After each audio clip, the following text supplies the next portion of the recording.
प्रशांत किशोर के पीछे कोई कमजोर लोग नहीं है। 4 बड़ी फैक्ट्री डाल देंगे अगर यहाँ के लोग चाहेंगे तो। बिहार की जनता दल राष्ट्रवादी के नेशनल कन्वेनर और अलहम्द के प्रेसिडेंट अशफाक रहमान का बड़ा बयान। कहा प्रशांत किशोर के पीछे नहीं है कोई कमजोर लोगों का हाथ, डगमगाने पर देंगे हम उनका भरपूर साथ। बिहार के लाखों लोग प्लान कर जाने वाले बिहारियों को वापस लाने के लिए 4 इंडस्ट्रीज भी डालने को हैं हम तैयार, अगर बिहार की पब्लिक का हो साथ। याद रहे कि अशफाक रहमान गुज़िश्ता 1 सितंबर को पटना के बापू सभागार के स्टेज पर जन स्वराज में शामिल होने के बाद पहली मीटिंग में ही सिक्सर लगाते देखे गए थे। अशफाक रहमान ने आज एक प्रेस कॉन्फ्रेंस में मीडिया के सवाल का जवाब देते हुए प्रशांत किशोर पर लगे बीजेपी की बी टीम के इल्जामात को तरदीद करते हुए कहा है कि प्रशांत किशोर धर्म की राजनीति नहीं करते, उनका मिशन साफ है। वो जात पात से परे हटकर वो किसी एक समुदाय को नहीं बल्कि बिहार को आगे बढ़ाने की बात कर रहे हैं। जब नदियां मिलती है तभी समंदर बनता है। बिहार जैसे पिछड़े स्टेट को तरक्की के राह पर गामजन करने के लिए हम जैसी छोटी छोटी नदियां प्रशांत को समंदर बनाने के लिए डट कर खड़े हैं। आइए सुनते हैं अशफाक रहमान ने क्या कुछ कहा। आप सफल व्यक्ति हैं, आपकी बात समाज में लोग सुनेगा, इसी कारण से आपके जैसे लोगों को लाया जा रहा है, ये हमारा मानना है। आपको लग रहा है कि प्रशांत जी जो कह रहे हैं कि जो पलायन लोग कर गए हैं वो भी वापस आएंगे बिहार जैसे गरीब राज्य में, ये संभव है कि आप पलायन न सिर्फ रोक देंगे बल्कि जो लोग बाहर गए उनको आप वापस लाएंगे? अमेरिका का इतिहास पढ़ा है कभी आपने? दुनिया का सबसे कामयाब मुल्क है, दुनिया का सबसे, अपने आज़ादी के 65-70 साल तक माफिया राज था वहाँ, लेकिन फिर जब चेंज आया वहाँ के संविधान पे लोगों ने भी किया और लोगों को शिक्षित किया गया पूरी तरह से। आज वो दुनिया का सबसे ताकतवर मुल्क है। जो कुछ प्रशांत किशोर कह रहे हैं वो अपने लोगों के बल पे कह रहे हैं, उनके पास बहुत अच्छा रोड मैप है और वो कोशिश कर रहे हैं। पहले दिन ही सवाल कर के पूरे दीजिए, कुछ खामी निकले तब कीजिए तो अच्छा लगेगा। अभी आप लोग चेक कर दीजिएगा तो घड़ा भरेगा। आपसे जानना चाहिए, हम लोग पूरी कोशिश करेंगे, घबरा कह रहे हैं, अगर जरूरत पड़ी तो हम 4 बड़ी इंडस्ट्री डाल देंगे। एक सवाल दिमाग में ये बैठा कर रखिए, प्रशांत किशोर के पीछे कोई कमजोर लोग नहीं है। 4 बड़ी फैक्ट्री डाल देंगे अगर यहाँ के लोग चाहेंगे तो। सर ये बताएं, आपके प्रशांत किशोर ये कह रहे हैं कि 36% वोट बीजेपी को जाता है, तो प्रशांत किशोर सिर्फ मुसलमानों के लिए ही क्यों आगे वही बढ़ रहा है? इस 36% वोट के लिए वो क्यों नहीं उसको तोड़ना चाहते हैं? सिर्फ मुसलमानों के वोट को बंटवारे के लिए वो करना चाहते हैं इस तरह का काम, या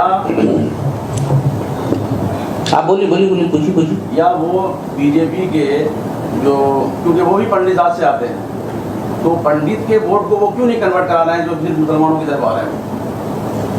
आपका नाम क्या हुआ? मेरा नाम जियाउल हसन है, आवाज़ बिहार अखबार से। जी, जियाउल हसन साहब, हम आपके इस पे सिर्फ ये जवाब देंगे कि शक करना छोड़ दीजिए। आपका नाम ही अपने आप में एक शक पैदा कर देता है। कितनी मीटिंगें उन्होंने बुलाई है ये दिमाग में बिठाइएगा। उन्होंने सिर्फ अभी तक 2 माइनॉरिटीज की मीटिंग बुलाई है, ठीक है? इसके अलावा वो 50 मीटिंग कर चुके हैं, उसमें कितने मुसलमान शामिल हुए थे? अगर वो 10,000 की मीटिंग कर रहे हैं तो 500, 200, 800, 1000 कई उसमें शामिल होते थे। तो फिर आप ये कैसे कह रहे हैं? हाँ, मुसलमान बहुत ज्यादा पिछड़ा हुआ है, बहुत पीछे रह गया है। तमाम लोगों ने इनके साथ ज्यादती की है, उनको ठगा है, इसलिए ये पहले से ऑफर कर रहे हैं। इसलिए आपका ये सोचना और वो सोचना, कितने ब्राह्मणों के बारे में आप जानते हैं जो दूसरी पार्टी में इनके पास नहीं है? जरा नाम बताइए। अगर आप नामी गिरामी, एक नई पार्टी बन रही है और उनकी सोच, उनकी फिक्र को आप पहले समझिए। इतना खुलेआम शायद कभी किसी पार्टी को बनते हुए आपने नहीं देखा होगा। इसमें वो हर आदमी को, आपको कहाँ करा कि 18 की जगह हम आपको 36 दे देंगे? वो ये जरूर कह रहा है कि हम 18% वालों को 18% की हिस्सेदारी देंगे जो दूसरी पार्टियों में आपको नहीं दिया जाता, यही उसने कहा।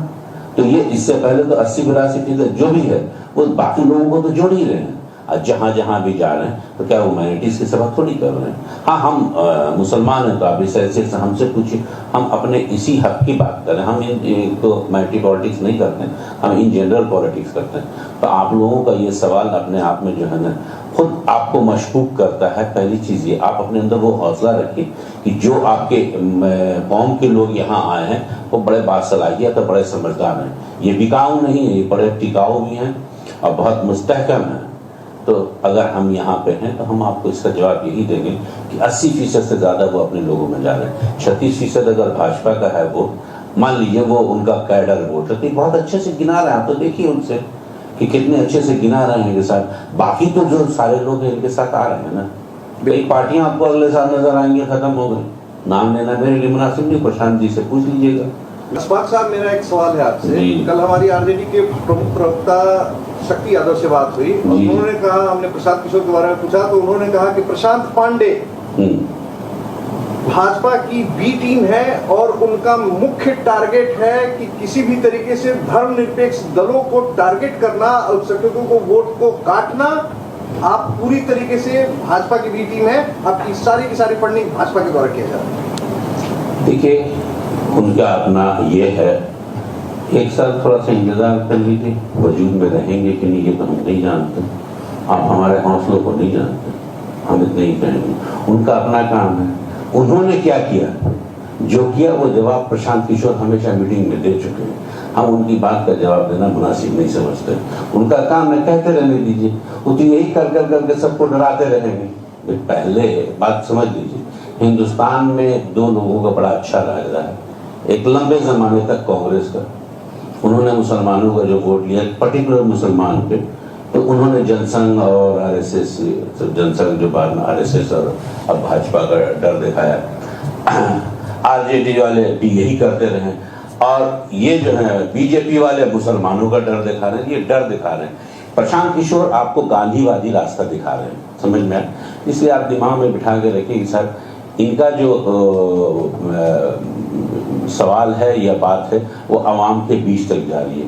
ये बात तो उनको कहें, अगर वो सेकुलर का ठप्पा लगा के रह रहे हैं तो ये बता दिए कि परिवार का ठप्पा खाली कहीं नहीं लगा रहे हैं। विधानसभा में, विधान परिषद में, सब जगह पे वही है। कौन दे रहा है पहले बताइए ना। पाटलिपुत्रा का पार्लियामेंट्री कंस्टिट्यूंसी किसी थी, वहां से मीसा भारती जीती है। राज्यसभा की सीट जो 4 साल बची हुई थी किसको दिया? उनके नेता ने पूर्णिया में क्या कहा, या तो हमको दीजिए या एनडीए को दीजिए। तो किसके स्पोक्स पर्सन थे पहले समझ लीजिए। बहुत बड़ी बात नहीं है, वो अपनी जगह पे उनको जो समझ में आता है बोलने की। आपके आने से आरजेडी को ज्यादा नुकसान पहुंच रहा है।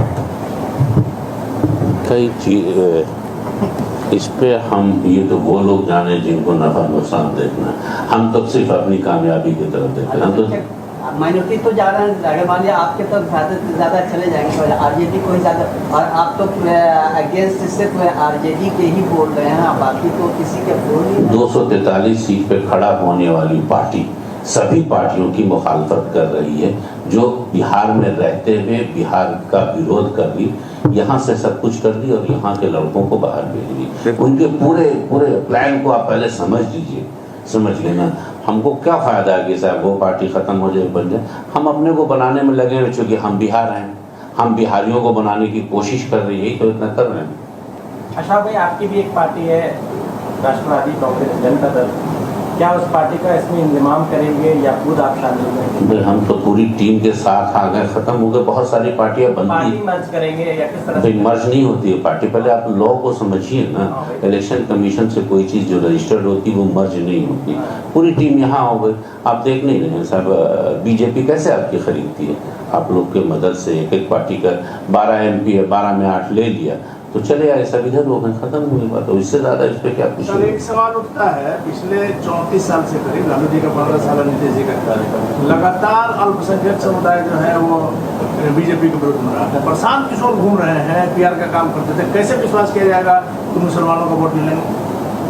अंधविश्वास को तोड़ने वाला हर आदमी पे विश्वास करना चाहिए। आपके जैसे सफल आदमी को सामने ला करके मुसलमानों को फिटकने की बात नहीं होती? हमको तो नहीं लग रहा, हम तो नहीं ठगने देंगे मुसलमानों को किसी भी जगह। क्योंकि आपका समाज में एक वजूद मैं एक बात, आप बात समझ लीजिए, प्रशांत जी के यहाँ सभी लोगों को, सभी को इज्जत दी जा रही है, समझ लीजिएगा। ये वैसे लोग को नहीं ला रहे हैं जो गुंडे हैं, मवाली हैं, चोर हैं, उचक्के हैं, माफिया हैं। ये जिनको ला रहे हैं वो एजुकेटेड लोग हैं, पढ़े लिखे लोग हैं, सभ्य समाज से आते हैं और सामाजिक दृष्टिकोण से उनका समाज में बहुत प्रतिष्ठा है और बहुत ज़्यादा मान है। ये और बात है कि वोट बैंक की राजनीति में कुछ कारणों से उनकी अपनी चीज़ें पहले सफल नहीं, तो जाहिर है एक साथ ज्वाइंट हो जाएंगे तब हम सफल होंगे। उन्होंने पूरे बिहार का दौरा किया, हर समुदाय कास्ट के बीच गए, लेकिन कहीं न कहीं मुसलमानों को एकजुट करने में कामयाब हुई। जिस तरह से मुसलमानों का इजलास किया अभी, उस तरह से किसी और भी समुदाय या धर्म का इस तरह का इजलास होगा?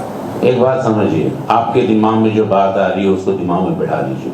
वो कास्ट की राजनीति नहीं कर रहे हैं। अभी भाई साहब ने कहा कि उनका नाम है प्रकाश पांडे, उनका नाम हुआ किशोर पांडे। तो पांडे होना कोई जुर्म तो है नहीं। अब रही बात, एक शिक्षित आदमी अगर अपने लोगों को आगे बढ़ाना चाहता है, अपने राज्य के लोगों को, अगर आबादी की तरफ से देखिए तो सबसे कम तो बेचारे वही हैं, लेकिन उसके बावजूद अगर वो आपको जगा रहा है तो जो आदमी जगाने वाला होता है, मेहनत कश होता है, उस पर शक मत कीजिए। वही हम बोले कि मुसलमानों का तो उन्होंने इकट्ठा कर लिया, इजलास कर लिया, और भी है जो भी कहा कि उनका इजलास सबका कर रहे हैं। कैसे आप कह रहे हैं? आप एक बात बताइए, इतनी सारी मीटिंग की, 2 मीटिंग मुसलमान की, क्या आप लोग को खारिज हो गया? क्या मतलब है? उसी पर फोकस लग रहा है। नहीं, आपको कैसे लग रहा है? नहीं, इसमें जो आए हैं लोग ये दमदार लोग हैं। नजर आ रहे हैं। आप कैसी बात कर रहे हैं? आपके उनके सारे मिश्रा जी, पंडित जी, तो आप क्यों जातिवाद पे इसको बांट रहे हैं? जातिवाद पे मत बांटिए इसको। जिस तरह से जन दबाव तक पहुंच रहा है, क्या इस दबाव के नतीजे में जदयू और राजद से फिर से मिल जाने की कोई संभावना है? कल नीतीश और तेजस्वी को मुलाकात हुई है। देखिए, आप जो चाह रहे ये सवाल उनका है, उनसे पूछिए। हमसे ये पूछिए कि हमसे लोग डर रहे हैं, इसका मतलब हम आगे बढ़ रहे हैं, खत्म हो गई बात। आवाम हमको एक्सेप्ट कर रही है, यही समझिएगा ना। वो मिलेंगे कि नहीं मिले, उनके जवाब तो हमारे ऊपर थोड़ी है। वो तो रोज मिलते हैं, रोज बिछड़। फॉरवर्ड ब्लॉक कितना? 12% है बिहार में, जानते हैं? 15 नहीं, 12% है सेंसस के मुताबिक। आप पहले ही से सारा फैसला कैसे शुद्ध समझ ले रहे हैं अपने से करके? भाई आप बात को समझिए। हम अपने आप को, अपने बिहारी भाइयों को संभालने के लिए कोशिश कर रहे हैं। इसमें सभी जाति, सभी धर्म के लोग आ रहे हैं। अब ये रिजल्ट के वक्त में आएगा। पहले से हमको पंडित जी समझा है या मौलवी साहब कोई भविष्यवाणी कर रहे हैं आपके सामने। अरे भाई, आप वो सवाल कीजिए जो प्रैक्टिकल है, हम प्रैक्टिकल जवाब आपको देंगे ना। हम ये आपको बता दे रहे हैं कि साहब अल्पसंख्यक समाज है। आपका क्या नाम हुआ जी? इरफान बख्शी साहब आपकी कम्युनिटी को बहुत बुरी तरह यहाँ ला रहे हैं, ये दिमाग में रखिएगा। आप बिल्कुल बहुत बुरी तरह लेके आ रहे हैं। आप सबसे बड़ी तादाद में, वोटर में 18% है, इतनी बुरी तरह लाएंगे कि यही आपको वजन दिखाएगा।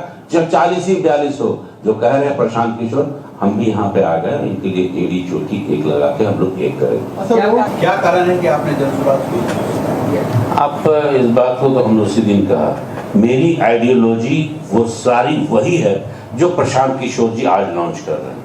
यकीनन हम अकेले कामयाब नहीं थे, हम जुड़ गए इनके साथ। नदियां मिल गई, समुद्र बनता है। हम वही कोशिश कर रहे हैं। इसमें कोई बड़ी क्या लग रहा है 2025 में क्या लग रहा है? इंतजार किया। अब हमको पंडित जी काहे बना रहे हैं? We don't do predictions. We believe on observations. हम 243 सीटों पर हमको मौलवी साहब समझ रहे हैं, पतरा खोला निकाल के बता दिया हो जाएगा। ये सब प्रशांत बाबू बता रहे हैं। पब्लिक से पूछिए ना, हमसे पूछिए कि हम मेहनत कितना करेंगे। हम मेहनत बहुत करेंगे। हम लोगों को अपने तरफ लाने की पूरी कोशिश करेंगे। हर वो बात जो प्रशांत जी कह रहे हैं, एक रोड मैप बना के उसको अमली जामा पहनाने की। हम थ्योरी बेस नहीं, अगर आप हमको जानते हो तो ये समझ लीजिए। क्या वजह है कि जनसुराज से लगातार मुसलमान का रुझान बढ़ रहा है? क्या कहेंगे? मुसलमान को सबने बहुत परेशान किया है। इससे ज़्यादा क्या, आप मुसलमान हैं, आप खुद सोचिए ना। प्रशांत किशोर का अगर बाइट आप ले लीजिएगा तो आपकी टीआरपी बढ़ेगी कि नहीं? तो बता बढ़ेगी कि नहीं? अगर आपको आज 500 लोग देख रहा है, प्रशांत किशोर का ले लीजिए तो 5000 हो जाएगा, हो सकता है 50,000 हो जाए। बस इसी तरह बिहार की पब्लिक भी देख रही है कि साहब अगर इस आदमी के स्तर पे सेहरा बांधते हैं तो बिहार आगे आ जाएगा।